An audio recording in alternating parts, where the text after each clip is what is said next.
Hello and welcome to Clinical Hypnotherapy Master Certification Course, Part 1. Hypnotherapy is an incredibly dynamic tool for deep and profound healing. In this course, you'll be learning the essential introductory components to set up and run your own hypnotherapy sessions. This course is the first part of a 6-part Master Certification series. In the first 5 courses, I'll share almost everything I know about hypnotherapy with you. In Part 6, you'll put in the necessary clinical hours to become a professional hypnotherapist. Hello, my name is Joseph Drumheller, and I've been a clinical hypnotherapist since 1991, and I spent 6 of those years perfecting my craft by working in a cancer radiation clinic. I've also conducted well over 2,000 private sessions and have over 3,000 students, just like you, in a variety of online courses. Our first goal in this course will be to build a strong fundamental foundation. As we progress, you'll learn a step-by-step process on how to conduct full-length hypnotherapy sessions. Topics will include establishing and setting protection, the necessity of doing your own healing work, inducing hypnotic states, finding an emotional starting point, implementing a technique, and ending a session. You'll also receive a free course ebook and a personalized certificate when you complete the course. Prior knowledge of hypnotherapy is not required to take this course, but a passionate desire to learn this life-changing modality is. If you're looking for a new career in meditative healing, or for tools to supplement your existing profession, or a fascinating course to help your own personal enrichment, then this is a course for you. I'm extremely passionate about the material in this course.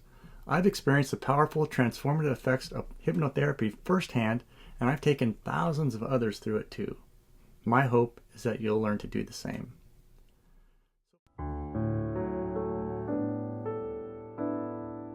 Hello and welcome to our first section in how to lead guided meditations. And what we're going to focus on this section are the mechanics of how to run a successful session. But before we begin, what I would like to say simply is just bless you. If your heart has led you into doing this kind of work, then you're going to benefit people in ways that you cannot even imagine yet. So just learning how to take people into a relaxed state is going to help them de-stress, and that's going to improve the quality of their lives in and of itself. But if you take meditation into the world of healing, you're going to be taking people into facing their deepest fears and some of their deepest anxieties, and you're going to help them release those and heal those issues in their life. And that is just a tremendous service that you can give to anyone.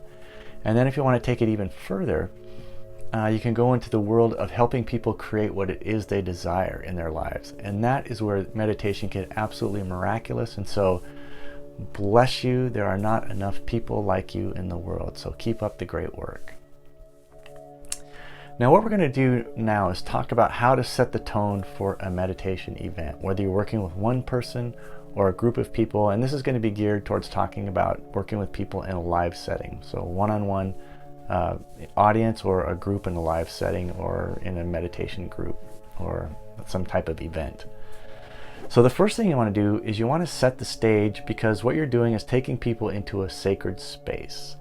And so you want to make sure that the environment that they're in is reflecting that back to them before they begin. So there's a component of theatrics in this, so you want to make sure that the stage is set properly before you begin. So make sure that your environment is quiet and undisturbed, and it will remain quiet and undisturbed for the length of your meditation. Make sure that you turn your cell phone off, and make sure that your entire audience turns their cell phone off, because a beeping cell phone in the middle of a session can be quite distracting. Make sure your environment is very warm. Make sure it's clean, comfortable, and safe. And make sure when your audience is in meditative state, or they're going into the meditation, that they can either lie or sit down. So when I work with people one-on-one, they can either have their choice of sitting in a recliner chair, or they can lie on a massage table. And when I work in groups, people can actually lie on the floor if they'd like, and I have chairs available. So anything goes as long as people are comfortable. Just make sure that their spine is straight. So make sure they're not lying on their sides, or that their arms aren't crossed or their legs aren't crossed, because There is an energetic component in the meditation session itself. You want to make sure that your energy is open and free to run smoothly and freely throughout the session. So no legs crossed or arms crossed. And set the tone of the room with lighting also. So you can light a candle if you want. Make sure that the lighting is subdued. So you don't want it dark, but you don't want it bright light either. So you're in a quiet room, the mood is set, the lights are dim, and it's just very sacred, like you're going to go in to do this really wonderful quiet thing.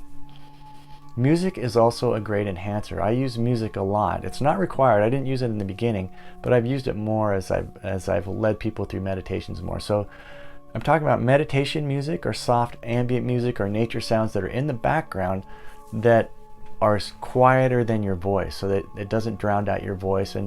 And keep it in mind that your voice may taper off in the session, so make sure that the background noise or the background music is much lower than your voice will be throughout the session. And if you can, eliminate any background noise as much as you can. So for instance, if you have something like the washer and dryer on in the next room, make sure to turn that off before you get started. However, sometimes you may be in an environment where you cannot eliminate the background noise. So say you're working in an office and someone in the room next to you is working, you can hear them moving around or whatever, or maybe there's a lawnmower going on outside. So that noise that is coming into the session or into your meditation, you can actually use that to your benefit. So you can have your audience actually focus on that noise. So just listen to the noise in the next room, say something like that, and then allow that sound to take you into a deeper state of relaxation. So you're actually you're using your entire environment to create a meditative event. So you can use sound or what would seem like distractions to actually benefit you. And one story I'd like to tell is, like, I remember one session in particular where I was taking someone into their past to release some emotions that they had suppressed in their subconscious. And they went back in their mind's eye to when they were an infant, and then during the session we could hear an infant crying down the street.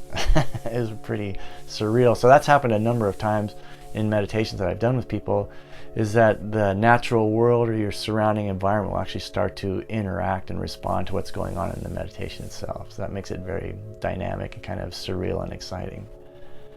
So one other thing that's very important in terms of the mechanics of running a meditation is that you need to create trust with your audience, because what may be happening is that you may be taking them and leading them into experiences that they've never had before. So it may be like relaxing's new and they don't know what's going on, or you might be into taking them into experience emotions or memories from the past, that might be a bit unnerving for them. And so you need to establish trust, and that's a very huge and necessary component.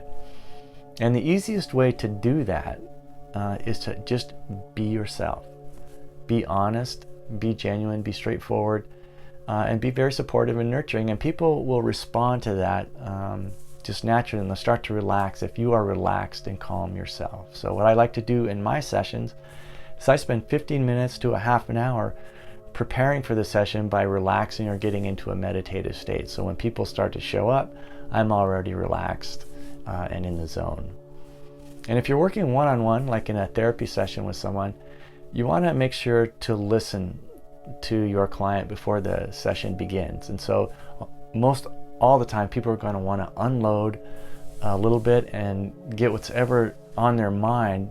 They're going to want to verbalize it and vocalize it. So you don't need to do anything. All you need to do is listen and to acknowledge what they're saying. And so that will help build trust and help you take them into a relaxed state. And then remember that meditation is a learned skill, or taking people into a meditative state is a learned skill. So you need to practice. And you'll be surprised that when you start doing this with people, if you ask your friends or family or whoever, your workmates, how eager they will be to let you take them into a relaxed state. So I was kind of nervous about doing it in the beginning, but I found that people were real eager to do it, so that was great.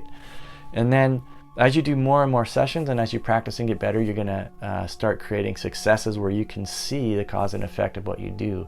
And those successes will help build your confidence and help build your skills as a meditation leader. So that's it for this section. Now let's move on to the actual components of a meditation session. So see you there.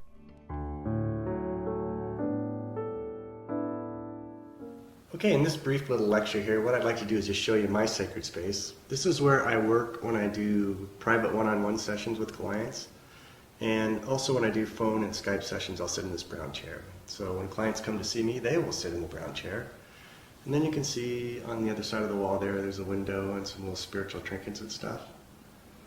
A clock, a little statue, and then on this table here, I have some props that I use in my sessions. I'm not going to cover these in this course, but there's a rain stick, tuning forks, a sound bowl, a chime, a little candle there, an old-fashioned CD player.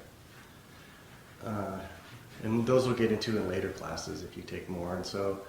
And some of my clients like to lie on a table instead, and so I have a massage table available for them. So that's my sacred space. I love it in here. And so when you do your sessions, make sure you have a place that you feel very comfortable in, and that will resonate to your clients. So I'll see you at the next lecture.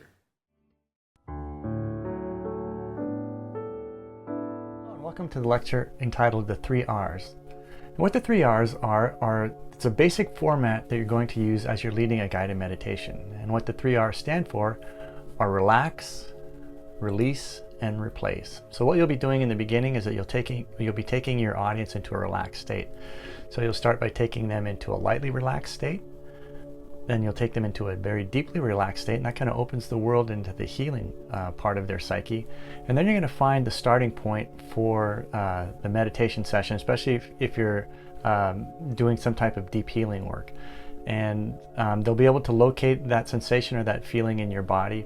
And then what you want to do after that is you want to release that feeling, that thought, or that emotion to help free them of that distress or that discomfort in their life. And when that's done, that will hopefully stop repeating patterns that are occurring in their life that are related to that feeling, thought, or belief.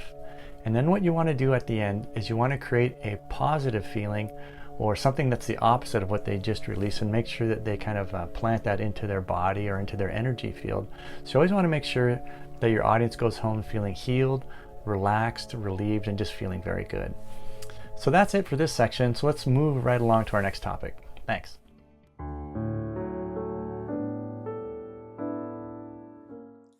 Congratulations on finishing the mini course. I hope it has inspired you to take my full Hypnotherapy Master Certification course.